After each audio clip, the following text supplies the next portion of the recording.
at the unique auto spa, picking up some primary wire and some ring terminals and stuff like that for the battery relocation. Now we're coming here and getting some hardware for Cricket so we can bolt up the rear subframe, or the rear bash bar.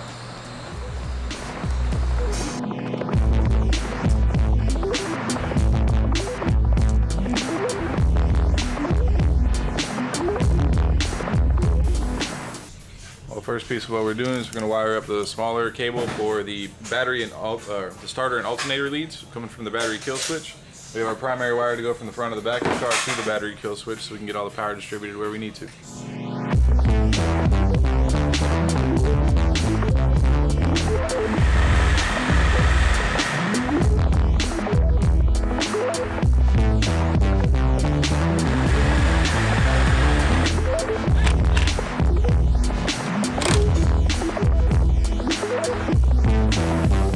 Right now we're installing the Wiring Specialties engine harness for the LS.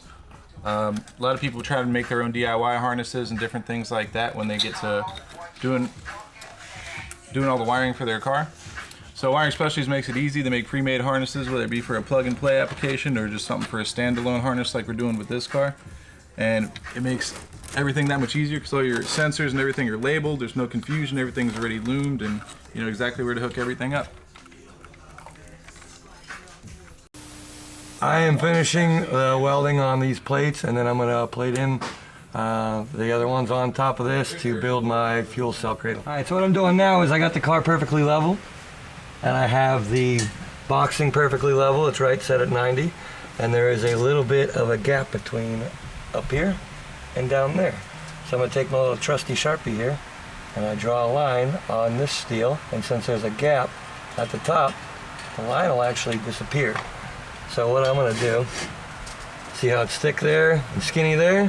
I just take my old trusty grinder and I'll grind that down to where you don't see the mark anymore, and it'll be perfectly level onto there.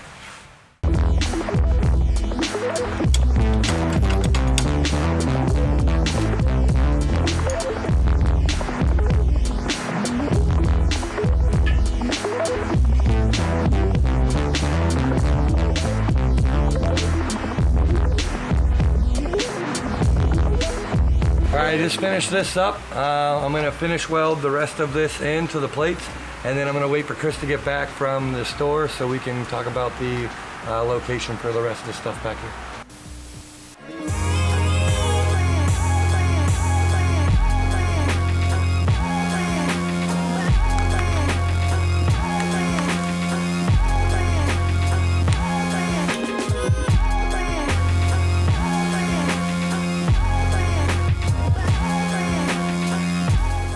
Hey guys, it's Alex, one of the Drift HQ mechanics. I come by every so often and give a little help out around here. Try to do this in between a couple different jobs and different projects going on. But we always seem to get everything done right at the end. So we'll see how far we get today. And I've been working on a couple different things that you'll see in the coming months.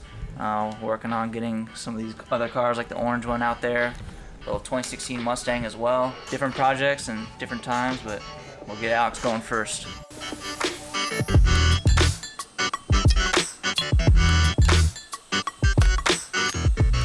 Ready to bolt it in, but the doctor says I need a bacchiotomy. Getting old.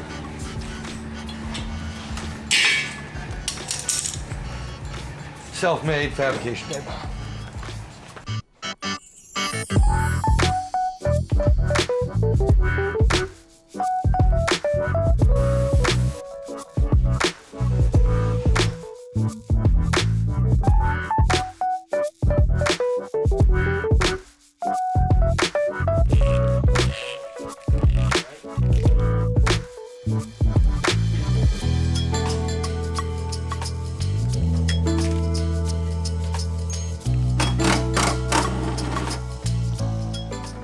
So from the front and the back of the battery kill switch, on one side we have the battery coming from the back of the car, and then on the other side we have the two leads that are going to feed your starter and your alternator, because the alternator needs to feed power back to the battery, and the starter needs a primary cable just to be able to give enough power to start.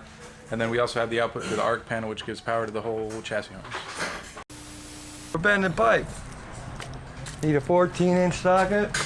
We have to make 1, 2, 3, 4 90s, 5, 6 90s to cradle the fuel cell. and then we have to build a jack point to jack up to the back for changing tires, and then we get to fill in all the blank in the middle and build a bash bar. So get this thing cranked down and get her up to 90.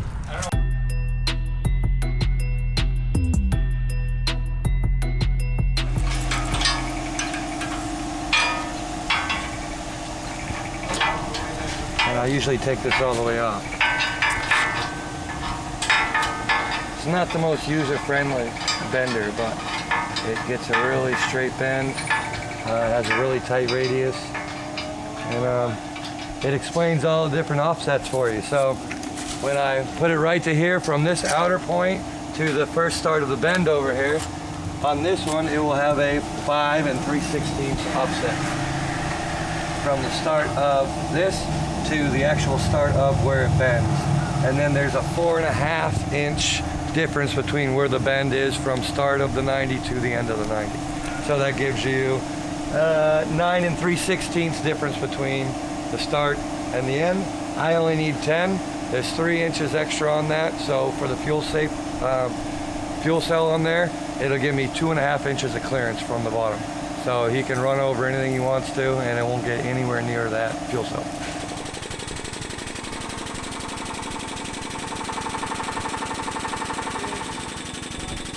Stay in school, kids. They don't tell you you're going to use math. You're going to use math.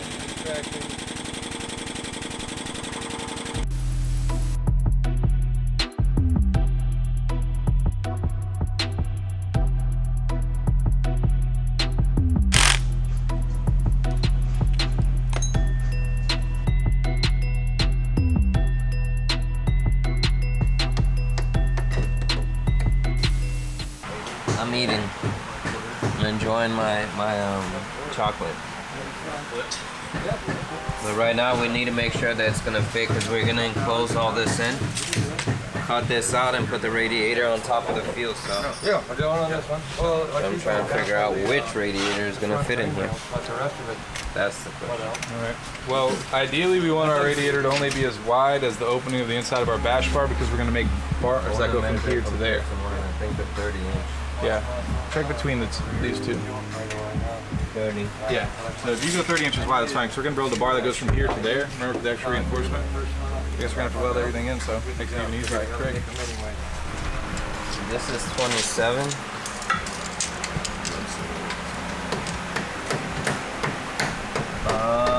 18.5. So that should work. Something that size will be compact enough. This is the same kind of setup that you want to do there. Exactly, that's what I was saying, with the smaller bars and everything in the back, just give us a little extra structure. It'll work. If it fits, it ships. Oh, yeah.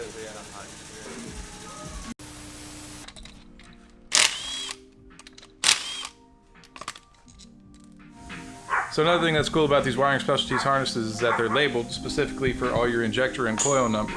So it can get a little bit confusing sometimes. The easiest way to identify your firing order on your motor is on the LSs. You can actually tell that one cylinder head is slightly offset forward than the other. Forward most cylinder is going to be your cylinder number 1.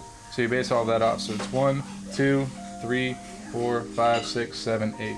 Now all of your coils here are labeled, and all of your injector plugs here are also labeled, so you can't mess anything up.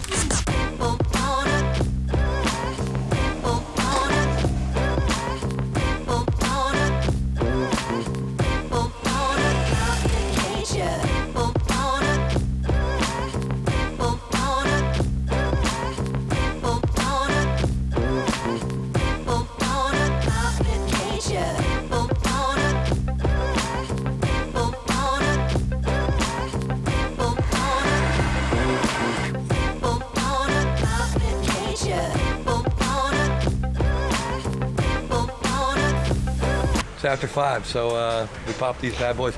We have to make a little small adjustment. We were reading the rule book, and apparently your fuel cell cradle has to be attached to the chassis welded, so it can't be a quick release. Your bash bar can in the rear, however the fuel cell cradle cannot. So it's not that big a deal. We just unbolt it. We're going to put another plate on it, weld the plates to it, and it's going to be 100%. So it'll be built into the car, it'll be very rigid. You won't be able to remove it, but the bash bar still will be removable.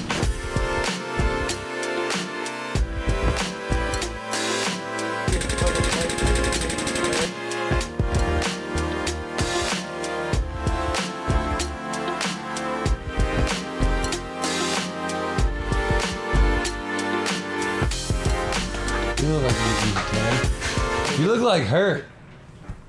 Bruh, don't say that. That's a good thing, right? He's a good looking dude. He pulls. Alright, so real quick, guys.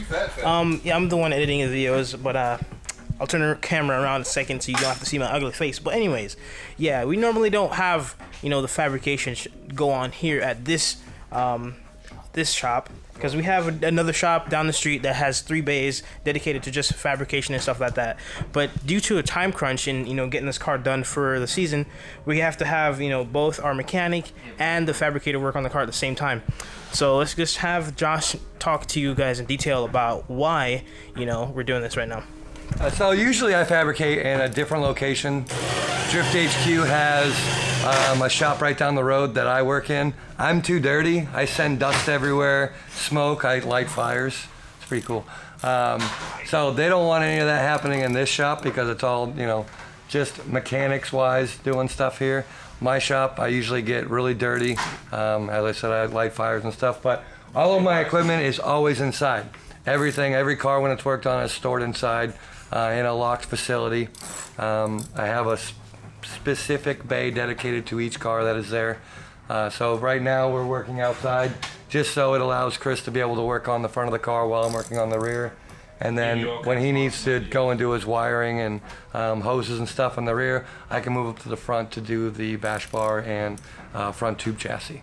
So it just makes it a little easier for, you know, all hands on deck. We have, you know, only a couple of weeks to work on this car, and we have to, you know, every day just push it to the limit. So I moved most of the tools over that I use to this shop to be able to do my fabrication here. It's not ideal. I would rather do it in the other shop, but it makes it a lot easier for everybody to get stuff done, and it allows 2 to 3 people to work on the car versus just me, where I get my own dedicated time, nobody in the way. So it's interesting. It's like playing what's that game? Twister. Twister. Just like Twister, with power tools. So it's a little dangerous. Today we finished most of the chassis harness, got the arc panel put into place. We ran the wiring specialties engine harness, got all that plumbed, primary wires for the starter and the alternator, battery kill switches installed. Cricket got a lot of stuff done on the rear end today. We got some more regulations and rules we got to chase through and stuff like that to see how we're going to do it, because the rear mount radiator setup in a convertible is a little bit dodgy. We're going to have to figure out exactly what the stipulations and everything are before we start putting everything back together. Now, the next thing we need to do tomorrow is figure out more about our belt drive system for the Pro Charger. We're still chasing that issue. We found a company that hopefully is going to give us some solutions. Next thing we're going to do is power steering cooler, oil cooler, and a few other things once we get the front end situated. We bent all of this stuff for the cradle itself. So these will go up into here. These will make sure the cradle, you know, is safe. This is 1.5 inch, 120 wall DOM, which is within the guidelines of Formula D for your cage and anything else that you have. So we have an equal distance around the fuel cell for the cradle. So in case it takes an impact, it actually will, you know, if this bar ends up taking a big impact and bends up, I got 2.5 inches everywhere around the fuel cell to protect it from impact. So I have 2 of those going up this way. So if you want to imagine, there's one here, there's one here, and then I have 2 more, one coming down here, and then a connection between those 2. So it'll be fully enclosed, very safe. And from that point, we're going to take and do a 245s down like this to a single post, which will be really short because this thing is pretty rigid. We only need a little bit of it, maybe another 3 inches for a jack point. So if you jack it in the center of the car, obviously you can change both tires at the same time. Saves you from having to jack each side of the car up, and it's very solid. I'd push on it right now, but it's on a lift, and I don't want to crush Chris. Not today, at least. So apparently I need to wipe my face off because some of us around here actually work. That's why we're all dirty. So check us out tomorrow. We're gonna have a new video dropping. Like, share, comment, tag some of your homies in it, and stay tuned.